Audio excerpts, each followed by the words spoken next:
हमारे जीवते सामर्थी करुणामयी परमेश्वर पिता का हमारे उद्धारकर्ता प्रभु यीशु मसीह में एक बार फिर से धन्यवाद करते हैं कि उसने हमें अवसर दिया कि हम उसकी आराधना और उपासना के योग्य ठहरें। और आज का दिन जो उसने दिया है हम हृदय से धन्यवाद करते हैं परमेश्वर पिता का। और मेरे हर एक प्रिय लोगों को जो यहाँ उपस्थित हैं और जो जुड़ते हैं, जुड़ने वाले हैं, उन सबको प्रभु यीशु मसीह के नाम से सलाम कहता हूँ। जय मसीह की सबों को। प्रभु का धन्यवाद हो ये अवसर देने के लिए। आइए आज की आराधना हम लोग प्रारंभ करेंगे और हम प्रार्थना करेंगे। अत्यंत करुणामय सर्वसामर्थी दयालु पवित्र परमेश्वर पिता, हमारे उद्धारकर्ता जीवित प्रभु यीशु मसीह के पवित्र नाम से आपके चरणों में बड़े नम्र और दीन होकर के हम झुकते हैं और हृदय से धन्यवाद का बलिदान चढ़ाते हैं, क्योंकि सच्चे जीवते परमेश्वर आप हैं। आपने सारी सृष्टि को बनाया है परमेश्वर पिता, आपने हम सब को भी बनाया है और अपने सुरक्षा में बनाए रखते हैं। निरंतर हमारे ऊपर अपने पवित्र दृष्टि को बनाए रखते हैं। धन्यवाद करते हैं। इसका प्रमाण ये है प्रभु जी कि आज हम जीवित हैं और आपकी आराधना और उपासना के लिए आपके भवन में आ सके हैं। और हमारे प्रिय लोग जो दूर दूर हैं इस नेटवर्क के द्वारा से जुड़े हुए हैं ऑनलाइन, हम हृदय से धन्यवाद करते हैं। आपकी महिमा स्तुति तारीफ बड़ाई प्रशंसा करते हैं परमेश्वर पिता, क्योंकि आप हमसे प्रेम करते हैं, स्वर्गीय प्रेम। और उसी प्रेम को आपने प्रकट किया प्रभु यीशु मसीह में हो करके प्रभु जी, ताकि हम बचाए जाएं मृत्यु से, विनाश से। इस संसार में रह करके अपने शारीरिक अभिलाषाओं के अनुसार चलते हुए हम सब मनुष्य विनाश में जा रहे थे, परंतु प्रभु आप नहीं चाहते थे कि हम विनाश में जाएं। और इसलिए प्रभु यीशु मसीह में होकर के आकर के वो बलिदान दे करके आपने हमें मृत्यु के बंधन से और पाप के बंधनों से और शैतान के बंधनों से छुड़ाया है। धन्यवाद करते हैं ऐसे प्रेम के लिए। धन्यवाद देते हैं हमारे प्रभु यीशु मसीह के पवित्र लोहू के लिए, जिसमें आज भी वो सामर्थ्य है, तरोताज़ा बह रहा है कि एक मनुष्य के पाप और अपराधों को धो दे। और जो कोई आपकी ओर फिरता है परमेश्वर पिता पश्चातापी हृदय से, अपने पाप और अपराधों को मांगता है और वैसे ही जब उस पवित्र लोहू को अपने पापों के लिए मांगता है, आप उसे धोते हैं, शुद्ध करते हैं, क्षमा करते हैं। हृदय से धन्यवाद करते हैं। सामर्थ्य प्रभु, हम आपके जीवते और पवित्र वचनों के लिए धन्यवाद करते हैं जिसे आपने अपने बड़े नाम से अधिक महत्व दिया है। और प्रभु जी, ये वचन को आपने हमारे लिए इसलिए रखा है कि हम इसे यत्न से माने। और प्रभु जी, हमारे पाँव के लिए दीपक और मार्ग के लिए उजियाला आपने बना के रखा है। जैसे पतरस के पत्र में लिखता है, यह वचन अविनाशी बीज सदा ठहरने वाला वचन है प्रभु जी, जो एक मनुष्य के जीवन में अनंत जीवन को उत्पन्न करता है। हृदय से धन्यवाद करते हैं। राजा दाऊद के कहने के अनुसार, प्रभु मैंने तेरे वचन को अपने हृदय में रख छोड़ा कि तेरे विरुद्ध पाप न करूं। यह परमेश्वर का वचन यदि हमारे हृदय में है तो हमसे पाप भी नहीं होता, पाप से बचाने वाला वचन है। हम हृदय से धन्यवाद देते हैं। हमें अनंत जीवन देने वाला वचन है, धन्यवाद करते हैं। धार्मिकता देने वाला वचन है, धन्यवाद करते हैं। जीवन देने वाला वचन है, धन्यवाद करते हैं। और उद्धार देने वाला वचन है, धन्यवाद करते हैं। चंगाई देने वाला वचन है, हम धन्यवाद करते हैं। और इसलिए आदर करते हैं, महिमा करते हैं प्रभु जी। वैसे ही धन्यवाद करते हैं पवित्र आत्मा की सहायता के लिए, जिसे आपने भेजा है प्रभु जी। अब तक हमारी सहायता और अगुवाई करते आए। पवित्र आत्मा की अधीनता में हम सब अपने जीवनों को सौंपते हैं। प्रभु निरंतर हमें संभालें और भी इस जीवन के मार्ग में उन्नति करने में हमारी सहायता और मदद करें। धन्यवाद करते हैं सामर्थ्य पिता आज के दिन के लिए, जिसे आपने दिया, अब तक संभाला। आगे के जीवन को भी आपके हाथों में सौंप देते हैं। प्रेमी परमेश्वर पिता, आज की आराधना और उपासना हम आपकी महिमा अपने हृदय की गहराई से करने पाए। प्रभु करुणा और दया कीजिए। आपकी उपस्थिति के लिए धन्यवाद करते हैं। आप यहाँ उपस्थित हैं, हर एक के जीवन से, हर एक के मन से, हर एक के विचारों से बात करने वाले परमेश्वर, पवित्र आत्मा के रूप में आपकी उपस्थिति हम महसूस करते हैं, हृदय से धन्यवाद करते हैं। पूरे वातावरण को आपके हाथों में सौंपते हैं। स्वर्गदूतों का बाड़ा दीजिए ताकि जो स्वतंत्रता के साथ अब तक हम आपकी आराधना उपासना कर रहे हैं प्रभु, करते आए हैं, आगे के लिए भी ये मार्ग हमारे लिए खुला रहे प्रभु। अनुग्रह और दया चाहते हैं। इसलिए हर एक प्रकार के बाधाओं को, दुष्ट की देखी अनदेखी विरोध की शक्तियों को प्रभु यीशु मसीह के नाम से दूर हटाते हैं। हर एक विचारों को खंडित करते हैं प्रभु यीशु मसीह के नाम से। जो यहाँ के वचन रूपी बीज को उठाने के लिए तैयार रहता है, वो सब को हटाते हैं। दया और अनुग्रह कीजिए प्रभु। आपने प्रार्थना सुना, धन्यवाद करते हैं। आदर, इज्जत, महिमा सब कुछ आपको देते हैं और दुआ उद्धार करता जीवित प्रभु यीशु मसीह के नाम से मांगते हैं। सुनिए और ग्रहण कीजिए।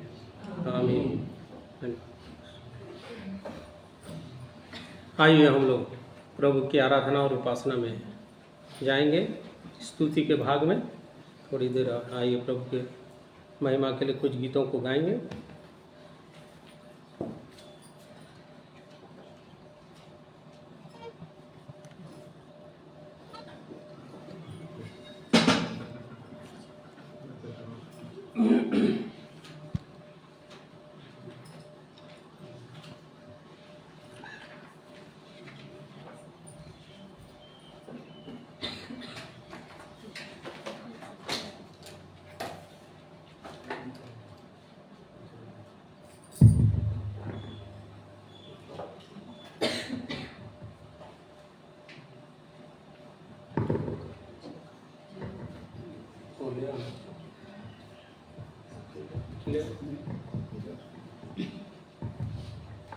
प्रभु की महिमा में स्तुति हो। आइए हम लोग प्रभु की महिमा में गाएंगे गीत नंबर 169। मैं यहोवा का गीत गाऊंगा क्योंकि वो महाप्रतापी है।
महाप्रतापी है। वीरों के रथों और सेना को उसने समुद्र में डाल दिया। वीरों के रथों और सेना को उसने समुद्र में डाल दिया। उसके उत्तम से उत्तम रथी लाल समुद्र में डूब गए। गहरे जल में उन्हें ढांप लिया, वे पद किनारे डूब गए। गहरे जल में उन्हें ढांप लिया, वे पद किनारे डूब गए। यहोवा योद्धा है, उसका नाम यहोवा है। यहोवा योद्धा है, उसका नाम यहोवा है। मैं यहोवा का गीत गाऊंगा, क्योंकि वो महाप्रतापी है। मैं यहोवा का गीत गाऊंगा, क्योंकि वो महाप्रतापी है। यहोवा तेरा दाहिना हाथ शक्ति में महाप्रतापी हुआ। यहोवा तेरा दाहिना हाथ शक्ति में महाप्रतापी हुआ। यहोवा तेरा दाहिना हाथ शत्रु को चकनाचूर करता। तू अपने विरोधियों को महाप्रताप से गिरा देता। तू अपने विरोधियों को महाप्रताप से गिरा देता। तू भड़काता है, वे भस्म हो जाते हैं। तुमको भड़काता है, वे भस्म हो जाते हैं। मैं यहोवा का गीत गाऊंगा, क्योंकि वो महाप्रतापी है। मैं यहोवा का गीत गाऊंगा, क्योंकि वो महाप्रतापी है। तो सभी सवार को उसने समुद्र में डाल दिया है। तो सभी सवार को उसने समुद्र में डाल दिया है। मैं यहोवा का गीत गाऊंगा, क्योंकि वो महाप्रतापी है। मैं यहोवा का गीत गाऊंगा, क्योंकि वो महाप्रतापी है। आइए प्रभु की महिमा में और एक गीत गाएंगे। गीत नंबर 179। जैसे हरिणी नदी के जल के लिए हाँफती है, वैसे ही परमेश्वर मैं तेरे लिए हाँफता हूँ। इस गीत को गाएंगे, जो भजन संहिता 42 अध्याय में भी आप प्राप्त कर सकते हैं इसको।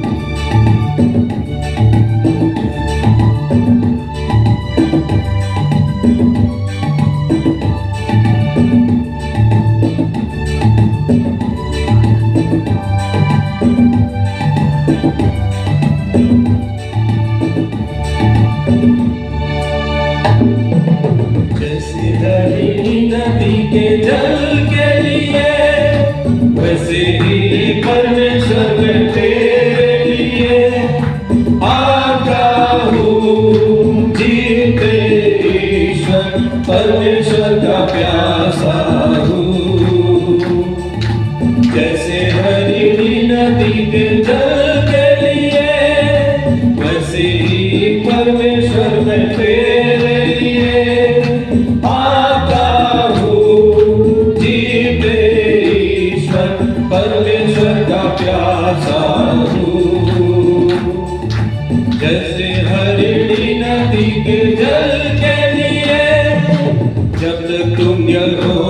आपके संग रहोगे, तब तक वो तुम्हारे संग रहेगा।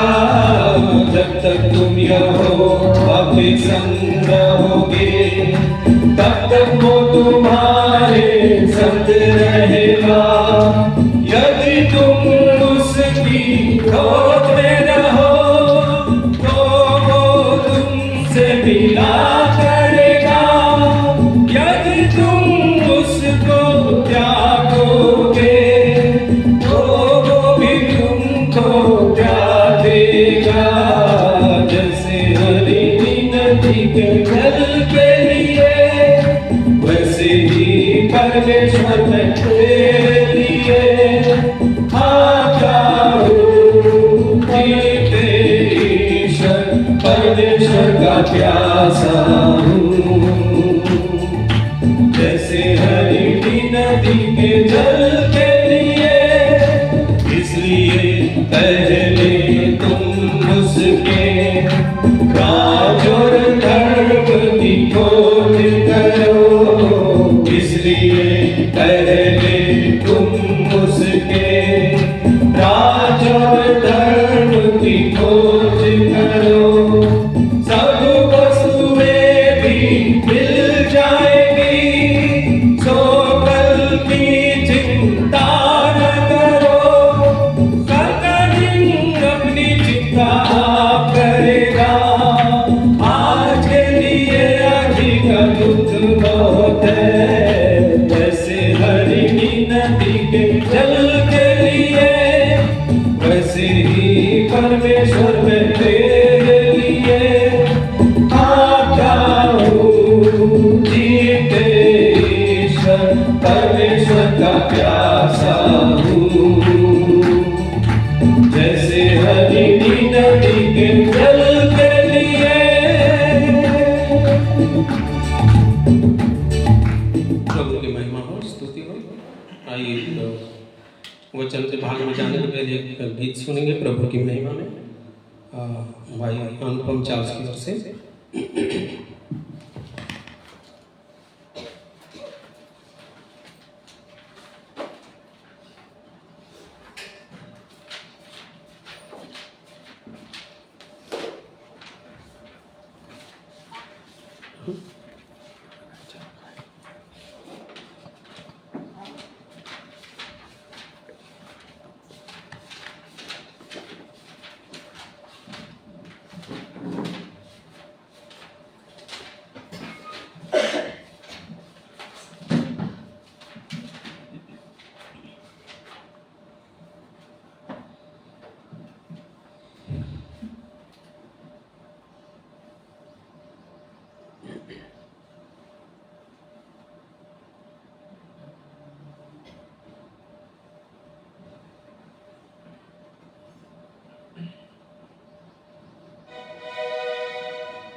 परमेश्वर पिता का धन्यवाद देता हूँ आज के दिन के लिए।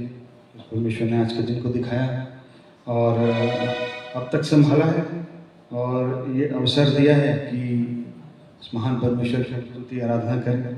इसी पे एक गीत को गाना चाहता हूँ, बहुत सुंदर गीत है। उसके बोल बहुत सुंदर है। रचेगा नई धरती आकाश तू, नया हमको देगा आगाज तू। वो सुंदर धरती तेरी देखेंगे हम, इसी आस में ज्योति जलती रहे। बहुत ही सुंदर गीत है, बहुत ही सुंदर बोल है। यही हमारी आशा भी है कि एक दिन हम अपने परमेश्वर प्रभु यीशु से बादलों पर मिलना चाहते हैं और आनंद अपना परमेश्वर के साथ बिताना चाहते हैं। इसलिए सुंदर और धन्य आशा के पर एक गीत है। इस गीत को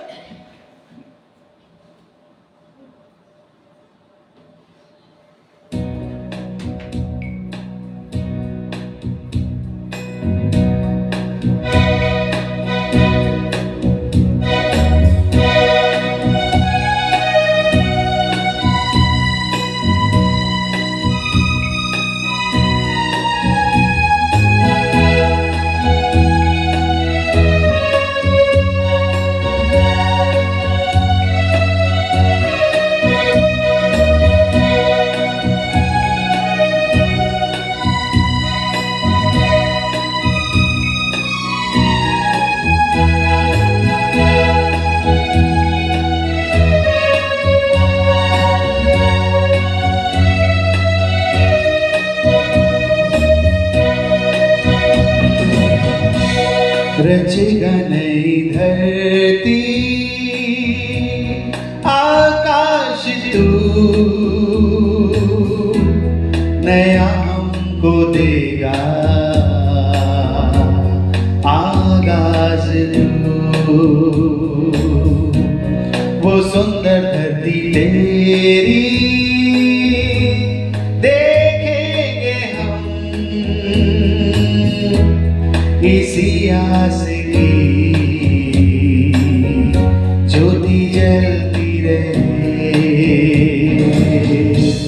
रचेगा नई धरती आकाश तू, नया हमको देगा आगाज तू। वो सुंदर धरती तेरी देखेंगे हम,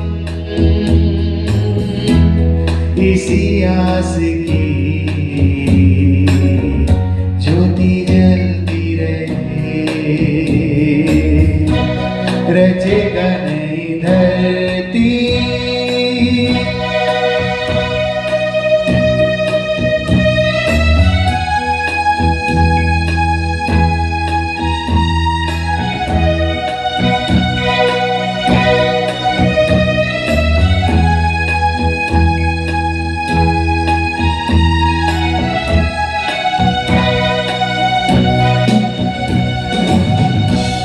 वो आनंद मिलेगा हमें, वो शांति अनोखी मिलेगी हमें। वो आनंद मिलेगा हमें, वो शांति अनोखी मिलेगी हमें। मेरी श्वास प्रति श्वास तेरी रहे, मन में यही आशा पलती रहे। रचेगा नई धरती आकाश तू, नया हमको देगा आगाज तू। वो सुंदर धरती तेरी देखेंगे हम, इसी आस की ज्योति जलती रहे। रचेगा नई धरती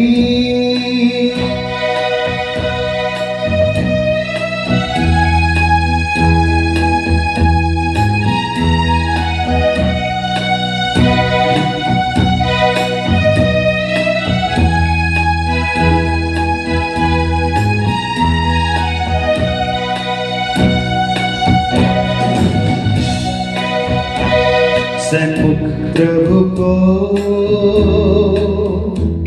जो देखेंगे हम,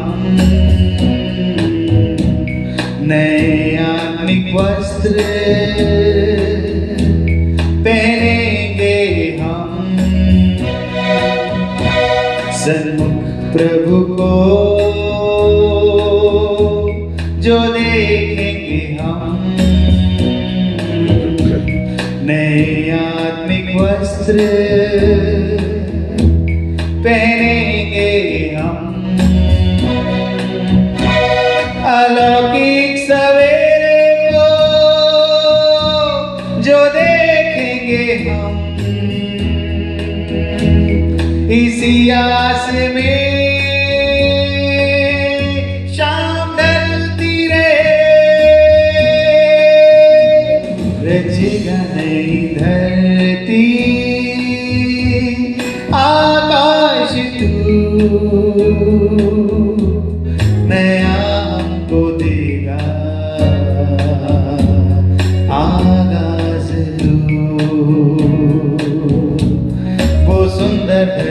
तेरी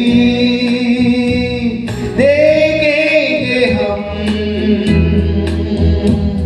इसी आस की ज्योति जलती रहे, रचेगा नई धरती।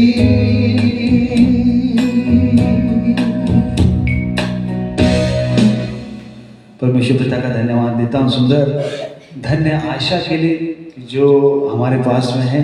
आज बहुतों के पास में धन्य आशा नहीं है, परंतु ये सुंदर विश्वास का जीवन और धन्य आशा परमेश्वर ने हमको दिया है कि एक दिन हम सचमुच में वो परमेश्वर को, महान परमेश्वर को, प्रभु यीशु को आमने सामने देख सकेंगे। और इसीलिए हमें अपनी तैयारी भी करनी है। अब सबों को जय मसीह।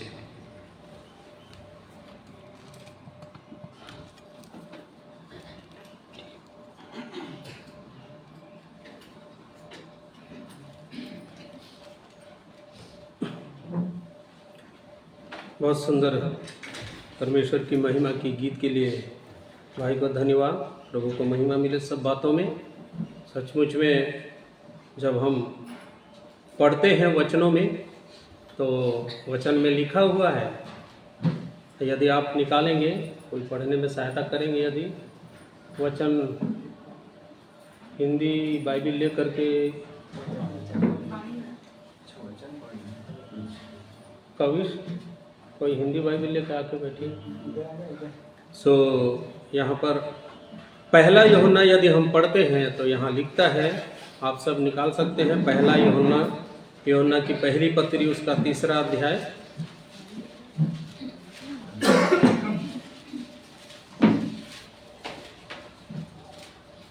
यूहन्ना की पहली पत्री उसका 3रा अध्याय, यदि हम 3रा अध्याय 1 पद से आप यदि पढ़ें 3रे पद तक, भाई हमारी सहायता करेंगे पढ़ने में।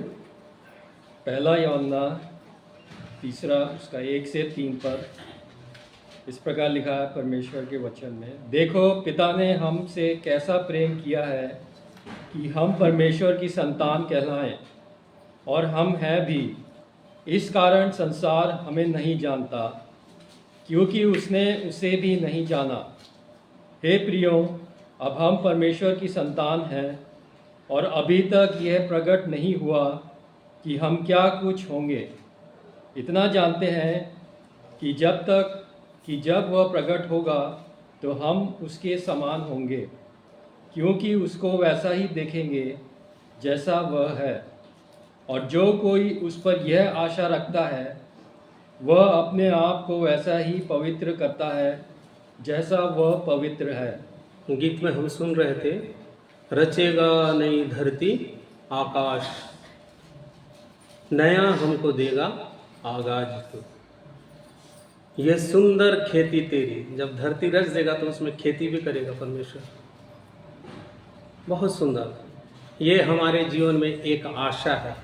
यहाँ लिखता है, और जो कोई उस पर यह आशा रखता है वह अपने आप को वैसा ही तैयार करता है, वैसा ही पवित्र करता है जैसा वह पवित्र है। परमेश्वर पिता का धन्यवाद हो। मैं अवश्य विश्वास करता हूँ कि यहाँ जितने बैठे हैं और जितने जुड़े हुए हैं, सुन रहे हैं, या बाद में भी जो सुनेंगे, परमेश्वर के भय को समझ करके, परमेश्वर की पवित्रता को समझते हुए, वो भी अपने आप को वैसा ही तैयार करेंगे कि उनकी आशा पूरी हो। देगा आगाज तू, वो आगाज तक पहुंचाने वाला परमेश्वर है। वहाँ उस जगह तक जो मेरी आशा है वहाँ तक पहुंचाने वाला परमेश्वर केवल वही है। इसलिए परमेश्वर पिता का हम धन्यवाद करते हैं सुंदर वचन के लिए, सुंदर गीत के लिए। पर मैं जब परमेश्वर के वचन को मनन कर रहा था तो मुझे एक वचन मिला और उसमें मैं अटक गया था और देख रहा था कि प्रभु, इस पवित्रता के साथ क्या मैं वहाँ तक जा रहा हूँ, जाने के योग्य हूँ? क्या हम सब अपने आप को जांचेंगे? क्योंकि कुछ योग्यताएं दी हैं और वो योग्यता यदि मेरे जीवन में नहीं है तो मैं शायद रुक जाऊं, नहीं जा पाऊंगा। इसलिए एक वचन को पढ़ेंगे, मेरे साथ निकालेंगे। मत्ती रचित सुसमाचार उसका 5वां अध्याय, मत्ती रचित सुसमाचार मैथ्यू चैप्टर 5 उसका 20 वर्ष 20 वचन 20 को पढ़ेंगे।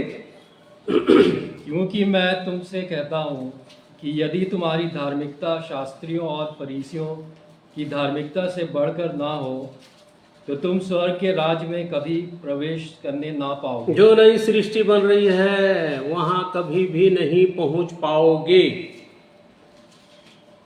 कब? यदि तुम्हारी धार्मिकता, योर राइचसनेस, फरीसियों और शास्त्रियों से बढ़कर न हो।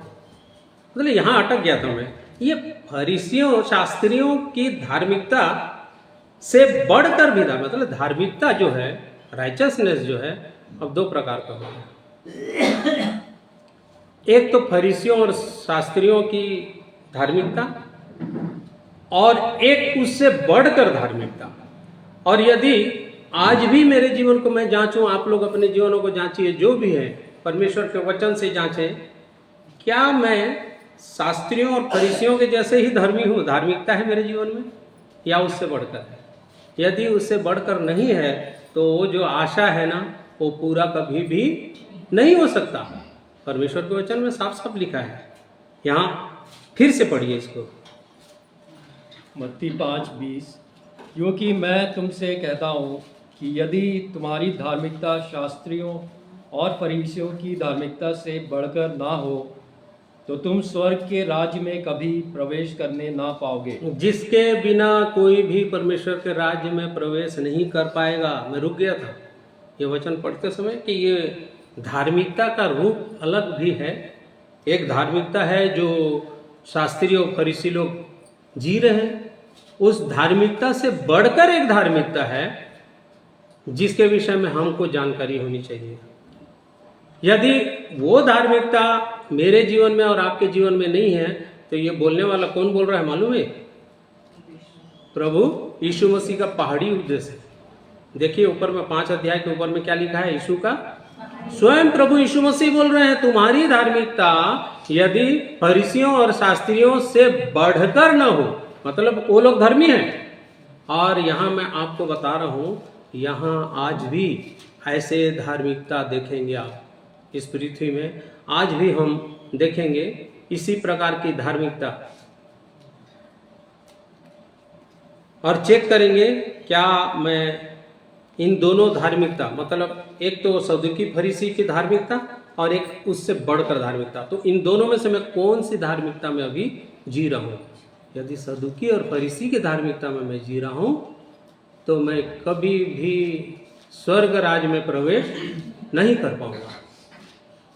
मतलब सोच लीजिए। और ये सदुकी और फरीसी लोग जो थे, शास्त्री और फरीसी, इनकी धार्मिकता थी कैसे, जिससे बढ़कर आपकी और मेरी धार्मिकता होनी चाहिए।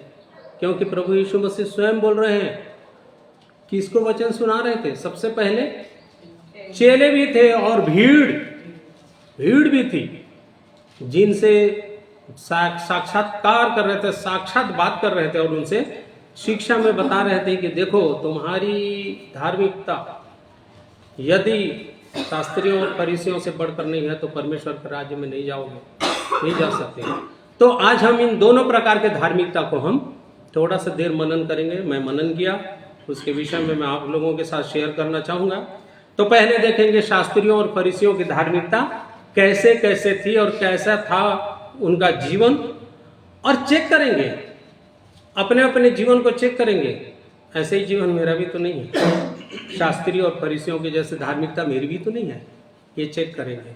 तो जब हम देखते हैं इन वचनों के द्वारा से चेक करते हैं, तो मत्ती रचित सुसमाचार उसका 12वां अध्याय को जब देखते हैं तो वहाँ पर 22 पद को पढ़ेंगे। 12वां अध्याय उसका 22 पद से आगे पढ़ते जाएंगे। तो वहाँ इस प्रकार लिखा है, मैथ्यू चैप्टर 12:22 से आगे। तब लोग एक अंधे गूंगे को जिसमें दुष्ट आत्मा थी उसके पास लाए और उसने उसे अच्छा किया और वह बोलने और देखने लगा। इस पर सब लोग चकित होकर कहने लगे, यह क्या दाऊद की संतान है? परंतु फरीसियों ने यह सुनकर कहा, यह तो दुष्ट आत्माओं के सरदार बाल जबूल की सहायता के बिना दुष्ट आत्माओं को नहीं निकालता। उसने उनके मन की बात जानकर उनसे कहा, जिस किसी राज्य में फूट होती है वह उजड़ जाता है, और कोई नगर या घराना जिसमें फूट होती है बना न रहेगा। और यदि शैतान ही शैतान को निकाले तो वह अपना ही विरोधी हो गया है, फिर उसका राज्य कैसे बना रहेगा? भला यदि शैतान की सहायता से दुष्ट आत्माओं को निकालता हूँ तो तुम्हारे वंश किसकी सहायता से निकालते हैं? इसलिए वे ही तुम्हारा न्याय करेंगे। पर यदि मैं परमेश्वर के आत्मा की सहायता से दुष्ट आत्माओं को निकालता हूँ तो परमेश्वर का राज्य तुम्हारे पास आ पहुँचा है। या कैसे कोई मनुष्य किसी बलवंत के घर में घुसकर उसका माल लूट सकता है, जब तक कि पहले वह उस बलवंत को ना बांध ले, तब वह उसका घर लूट लेगा।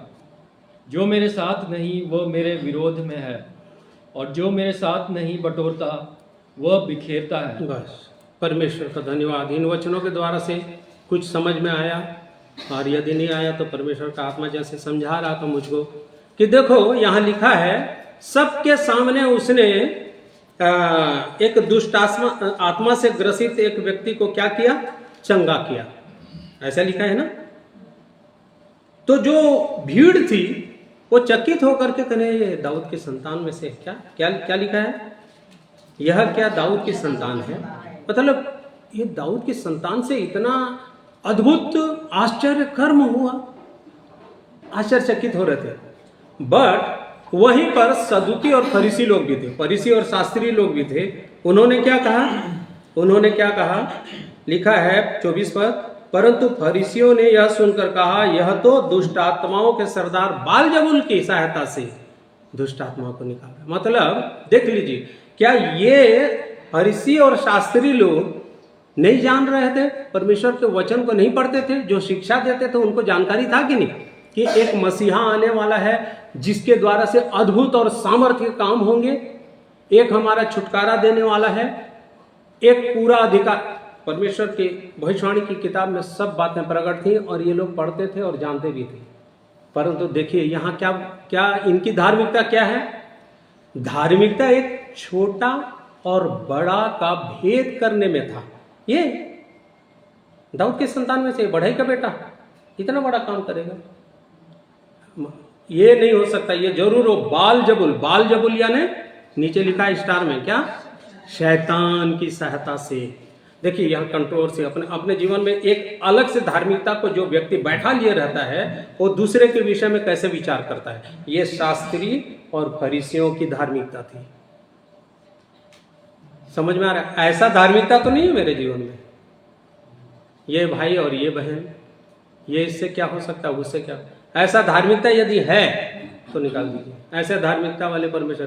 क्योंकि जहां उच्च नीच, भेदभाव, छोटा बड़ा, ये फरीसी और सदुकियों की धार्मिकता, इसीलिए वो लोग एक्सेप्ट नहीं कर पा रहे थे, वो लोग ग्रहण नहीं कर पा रहे थे कि प्रभु यीशु मसीह उस दुष्ट आत्मा से ग्रसित व्यक्ति को क्या कर दिया है? चंगा कर दिया, ठीक कर दिया। और उस पर अलग अलग प्रकार के बात करने लग गए, दोष लगाने लग गए कि ये दुष्ट आत्मा के सरदार अर्थात बालजबूल या शैतान की सहायता से निकाल रहा है। ये फरीसियों और सदुकियों की धार्मिकता थी। परंतु वहाँ जो सुनने वाले थे, मन को नम्र बनाइए तो देखिए कि क्या है वहाँ। ये इतना बड़ा आश्चर्य कर्म परमेश्वर यहाँ उस सामर्थ को प्रकट किया दाऊद के संतान के जीवन से कर सकता है। यदि आप नम्रता और दीनता के साथ उस धार्मिकता भरे जीवन में जी रहे हैं तो कर सकता है। क्या आप और मैं भी इतना बड़ा आश्चर्य कर्म कर सकते हैं कि नहीं कर सकते हैं? कितने लोग कर सकते हैं? कोई नहीं। आपको पूरा अधिकार दे दिया है। मसीह को पूरा अधिकार मिलने के बाद मसीह ने किसको सौंप दिया पूरा अधिकार?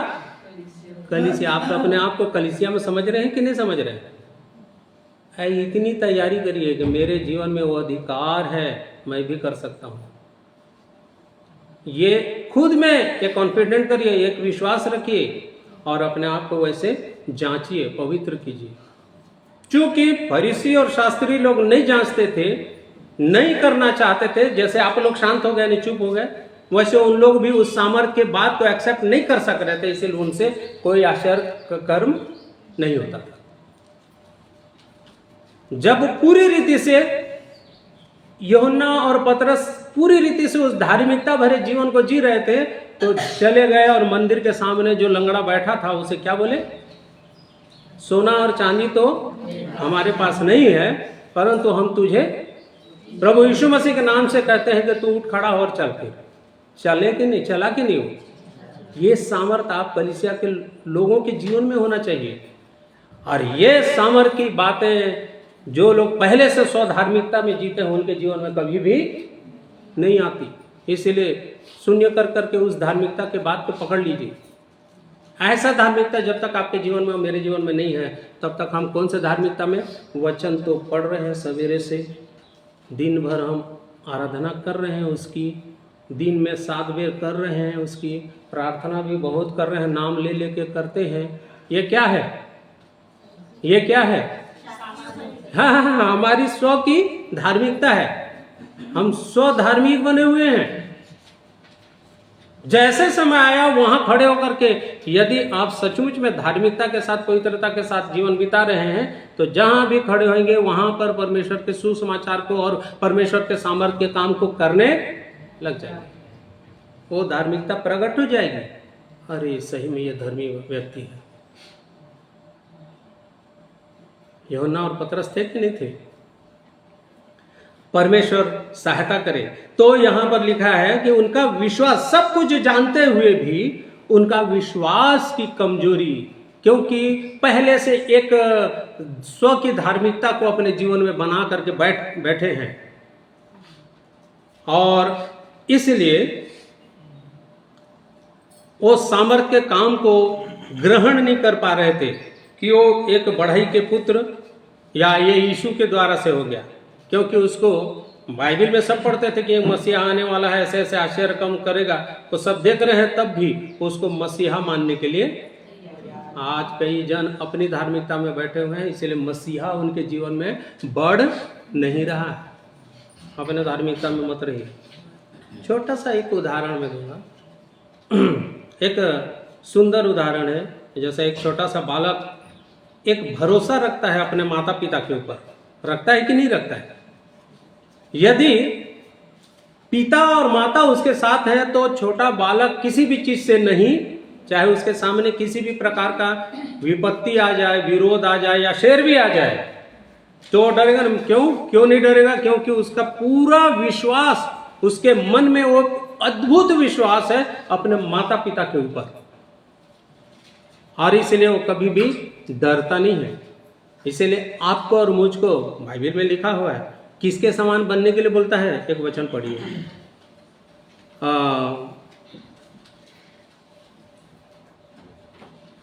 मत्ती रचित सुसमाचार 18 अध्याय निकालिए,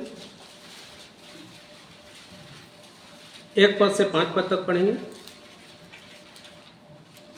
उस घड़ी चेले यीशु के पास आकर पूछने लगे, स्वर्ग के राज में बड़ा कौन है? इस पर उसने एक बालक को पास बुलाकर उनके बीच में खड़ा किया और कहा, मैं तुमसे सच कहता हूँ कि जब तक तुम ना फिरो और बालकों के समान ना बनो, तुम स्वर्ग के राज में प्रवेश करने नहीं पाओगे। जो कोई अपने आप को इस बालक के समान छोटा करेगा, वह स्वर्ग के राज में बड़ा होगा। और जो कोई मेरे नाम से एक ऐसे बालक को ग्रहण करता है, वह मुझे ग्रहण करता है। जो कोई अपने आप को इस बालक के समान छोटा करेगा, वह स्वर्ग के राज्य में बड़ा होगा, स्वर्ग के राज्य में पहुंच जाएगा। बालक के समान होना जरूरी है। कौन बात कर रहे थे? प्रभु यीशु मसीह से चेले, जो शिक्षा रोज दिन प्राप्त कर रहे थे, उसके साथ साथ थे। स्वर्ग के राज्य में बड़ा कौन? आज यही बात तो है। यहाँ उनके जीवन में भी वो फरीसियों और सदुकियों का धार्मिकता घुस गया था। एक दो जगह और भी है, देख लीजिए। कौन बड़ा होगा, अरे वो स्वर्ग के राज में कौन बड़ा होगा, ये चेले लोग बात किए होंगे। प्रभु यीशु मसीह जान गया, लाओ एक बालक को खड़ा करो, इसके समान यदि तुम्हारा मन नहीं हुआ, पूरा भरोसा, पूरा विश्वास, शिशुवत बालक के जैसे तुम्हारे अंदर यदि मन नहीं हुआ, तो स्वर्ग के राज में कभी भी प्रवेश, यही तो गा रहा था भाई।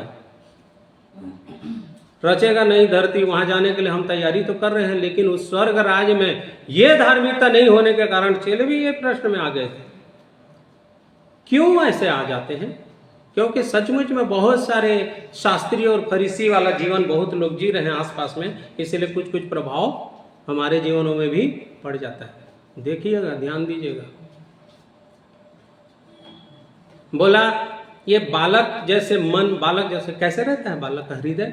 एक वचन पढ़िए, 131 अध्याय भजन संहिता 131, उसका दूसरा पद पढ़ेंगे।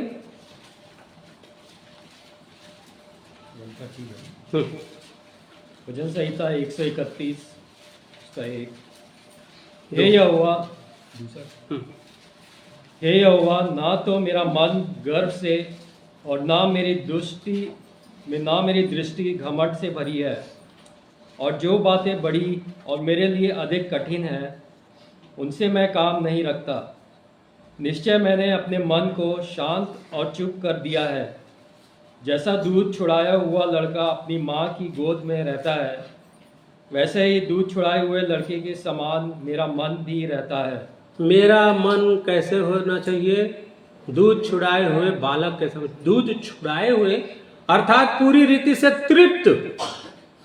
माँ का दूध पी लेने के बाद एक बच्चा कैसे होता है? शांत, और न तो कोई भय है, न कोई चिंता है, न कोई चीज, न भूख है, न रोना है, न कोई किसी बात तरफ उसका ध्यान नहीं, शांत होकर के आराम करता है बच्चा। ऐसे ही ना, दूध छुड़ाए हुए बालक के जैसे आपका जीवन है। ये है फरीसियों और सदुकियों के धार्मिकता से बढ़कर धार्मिकता। अर्थात मुझे ऊपर पढ़िए, 131 अध्याय के ऊपर में एक हेडिंग लिखा है, देखिए, परमेश्वर में शिशुवत भरोसा। अर्थात उस बालक के समान जो माता का दूध पी करके टोटल तृप्त है और पूरा भरोसा माता पिता पर है। आज आपकी आशा और आपका भरोसा ऐसा है प्रभु? ऐसा भरोसा चाहिए, ऐसा विश्वास चाहिए, ऐसा तृप्तता चाहिए जीवन में। किसके द्वारा से तृप्त होंगे? कहां पर से होंगे? परमेश्वर के वचन के द्वारा से। यह वचन ही है जो हमें क्या करता है? तृप्त करता है कि नहीं? इसको आगे देखेंगे। तो परमेश्वर चाहता है कि हमारा मन टोटल बालकों के समान हो, सुंदर मन, निर्भय मन, और पूरा जैसे माता पिता पर भरोसा रखते हैं बच्चे, वैसे ही मेरा मन भी हो। तो ऐसे भरोसा रखने वाले यदि नहीं हैं, तो ऐसे लोगों को कहता है सदुकी और फरीसियों की धार्मिकता और विश्वास करने वाले। यदि ऐसा नहीं कर रहे हैं, पूरा भरोसा नहीं है, तो आप और मैं भी, हम कैसे हैं? सदुकी और फरीसियों के धार्मिकता जैसे जी रहे हैं अभी। और किसकी आशा रख रहे हैं? स्वर्ग राज्य में मैं जाऊंगा। यीशु साफ साफ बोल देते हैं। प्रभु यीशु मसीह ने कहा, जब तक तुम्हारी धार्मिकता सदुकियों और फरीसियों, शास्त्रियों और फरीसियों से बढ़कर न हो, तो तुम स्वर्ग के राज्य में कभी प्रवेश। आज चेक करने की आवश्यकता है। आपकी धार्मिकता ऐसा तो नहीं है, मेरी धार्मिकता ऐसा तो नहीं है। मैं भी चेक किया, और स्वधार्मिकता लेकर के हम जी रहे हैं। ये स्वधार्मिकता क्या है? कुछ नियम, कुछ कानून जो वचन में दिए हैं परमेश्वर के द्वारा से, उसको पालन करना, बहुत अच्छे से उसके अनुसार जीने की कोशिश करना, ये स्वधार्मिकता है।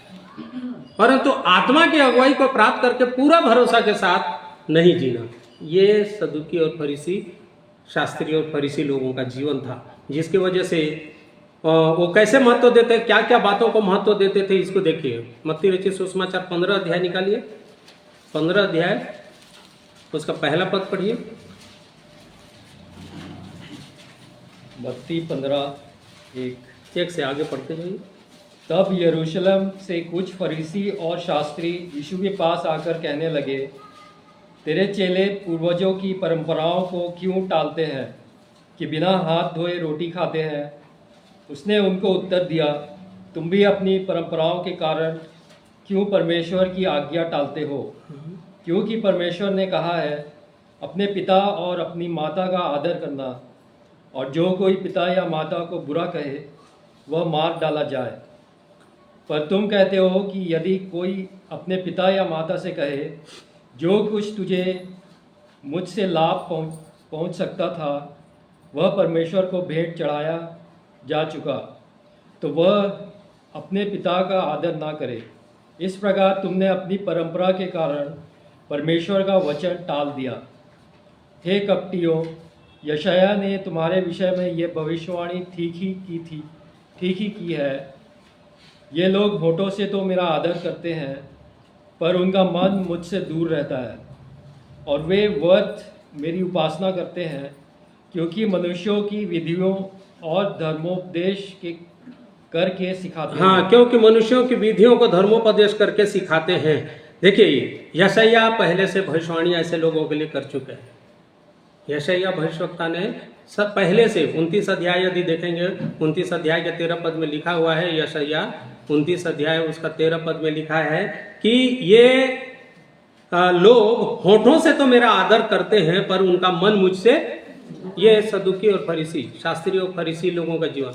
आज कहीं ऐसा जीवन मेरा भी तो नहीं है। चलो गिरजा तो जाएंगे, आराधना तो करेंगे, परंतु मन से यहाँ नहीं है, मन से परमेश्वर के पास नहीं आते, अपने बॉडी को लेके आ रहे हैं। ये स्वधार्मिकता, ये इसको पाखंड भी बोला है, पाखंड। ये फरीसी शास्त्री लोग ऐसा जीवन जीते थे, तभी तो यशायाह भी बोला, सब बहुत सारे नबियों ने कहा, भविष्यवक्ताओं ने, और यहाँ प्रभु यीशु मसीह भी स्वयं बोल रहे हैं कि तुम्हारी धार्मिकता क्या करते हो तुम? धार्मिकता किसको समझते हो? ये पाखंड को तुम धार्मिकता समझते हो कि हाथ धो के नहीं खाना, या पूर्वज का परंपरा को मानते आना। आज जगह जगह देखेंगे तो पूर्वजों की परंपरा को ही तो मानते आ रहे हैं, अब आत्मिक वचन को नहीं मान रहे हैं। तो वो क्या है? वो लोग कौन सा धार्मिकता पूरा कर रहे हैं? फरीसियों की धार्मिकता। आइए टाइम से चालू करेंगे, 9 बजा तो 9 बजे करेक्ट चालू होना चाहिए, क्योंकि 1 मिनट इधर नहीं जाना चाहिए ना 1 मिनट, ये भी है। परमेश्वर ठीक है, पंक्चुअल होना जरूरी है, अच्छी बात है, परंतु वो बॉन्डेज नहीं है। खाना खा रहे हैं, भूख लगी तो हाथ धोना जरूरी है, ये परंपरा है। ये सब बातें, बहुत सारी बातें हैं परमेश्वर के वचन में, बहुत सारी। ये परंपरा को मानते थे, ऐसा परंपरा पौलुस भी मानता था, बाद में बताऊंगा। वो भी तो था, फरीसियों का फरीसी हूं बोलता है, उन्हीं के वंश का हूं बोलता है। तो यहां पर ऐसे जीवन जी करके ऐसा पाखंड को लोग क्या समझते थे? धार्मिकता। परमेश्वर नहीं चाहता, ऐसे धार्मिकता वाले परमेश्वर के राज्य में कभी भी नहीं जा सकते, साफ साफ बोल दिया है। एक बार प्रभु यीशु मसीह तो चेलों को शिक्षा दे रहे थे, और चेले भी उसी धार्मिकता के विषय में विचार करने लग गए थे, ऐसे ही परंपरा वाली बातों पे मन लगा लिए थे। 16 अध्याय निकालिए, मत्ती रचित सुसमाचार, मैथ्यू चैप्टर 16, 16 अध्याय उसका 5वां पद पढ़ेंगे। मत्ती 16:5। चेले झील के उस पार पहुंचे, पर वे रोटी लेना भूल गए थे। यीशु ने उनसे कहा, देखो फरीसियों और सदूकियों के खमीर से सावधान रहना। एक ही शब्द बोला, देखो ये वाला जो है ना, इसको लिखा जरूर गया 5वां पद को, ये साइलेंट है, समझ लो अभी। परंतु जब प्रभु यीशु मसीह वहां गए तो ये चेले रोटी लेना है उस विषय में बात नहीं की। उन्होंने उनसे कहा, देखो, क्या बोले वे? यीशु ने उनसे कहा, देखो फरीसियों और सदूकियों के खमीर से सावधान रहने की आवश्यकता है, सबों को, हम सबको भी। समझ में आ रहा है कि नहीं? उससे सावधान रहिए। प्रभु यीशु मसीह रोटी के विषय में बात, वो जान गए थे कि ये लोग क्या क्या भूल गए थे, तो वो सोच भी नहीं रहे थे। उन्होंने प्रभु यीशु मसीह ने साफ साफ चेलों से कहा। किसको शिक्षा दे रहे थे? किसको शिक्षा दे रहे थे प्रभु यीशु मसीह? चेलों को। और बोल रहे थे फरीसियों और, पढ़िए पढ़िए, फरीसियों और सदूकियों के खमीर से सावधान रहना। अब ऐसे जैसे बोले तो चेले लोगों के जीवन में क्या आ गया? अरे हम तो रोटी लाना भूल गए हैं। यहाँ लिखा है वे आपस में विचार करने लगे, हम रोटी नहीं लाए, इसलिए वह ऐसा कहता है। यह जानकर, पढ़िए 8वां।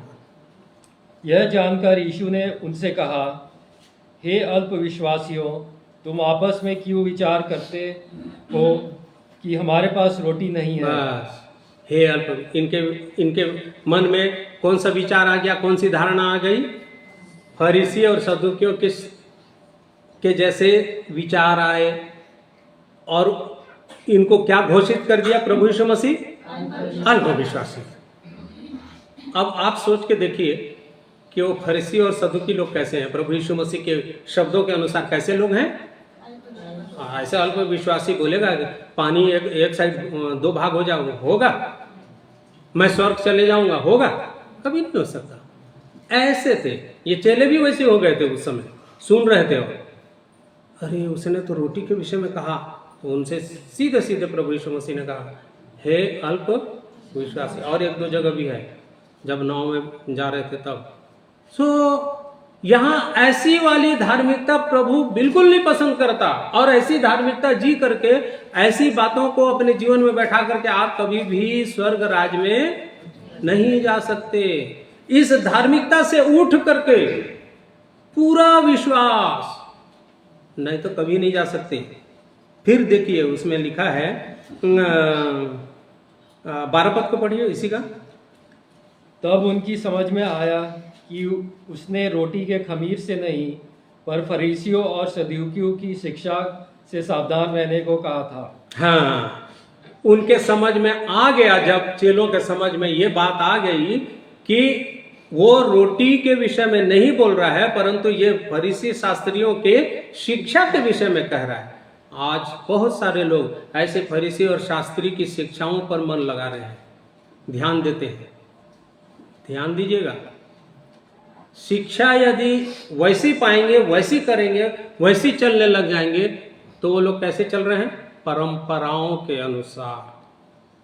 और आप कभी धार्मिक नहीं ठहर सकते, क्योंकि चेलों तक को वैसी मन में थोड़ी सी बात आई तो चेलों तक को प्रभु यीशु मसीह ने कहा, हे अल्प विश्वासी।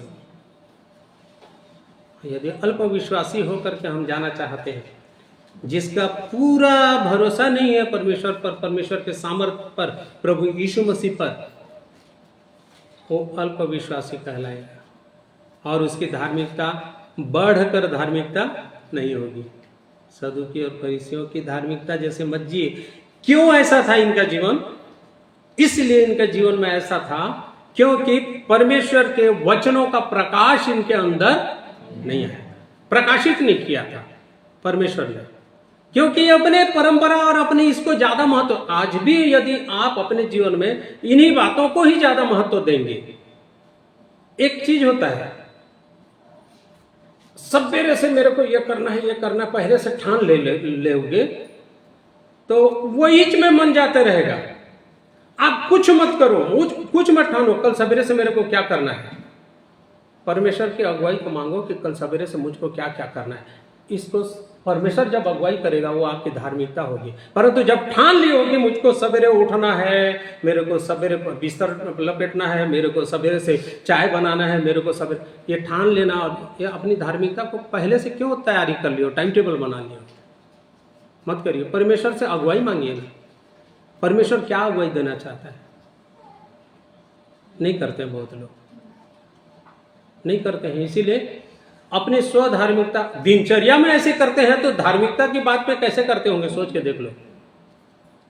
ऐसे मत करिए, वो आपकी स्व धार्मिकता होगी और वो शास्त्री फरीसी वाली धार्मिकता होगी।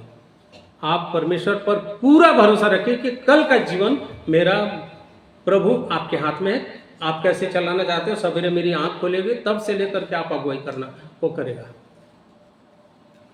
और उसको बोलते हैं परमेश्वर के द्वारा चलायमान, और उसके अनुसार जीने की जो प्रक्रिया है उसको बोलते हैं धार्मिकता। नहीं तो नहीं, ठीक है। तो परमेश्वर के ये वचनों का प्रकाशन इनके जीवन में नहीं था, क्योंकि पहले से टाइम टेबल बना दिए थे और उसके अनुसार ही करना। ये प्रकाशन से प्रकाशन नहीं होने के कारण वो प्रभु से बहुत दूर होते जा रहे थे, प्रभु पर विश्वास भी नहीं ला रहे थे, प्रभु यीशु मसीह पर विश्वास भी नहीं हो पा रहा था। इसीलिए देखिए एक वचन को पढ़ेंगे, इसको प्रेरितों के काम उसका 23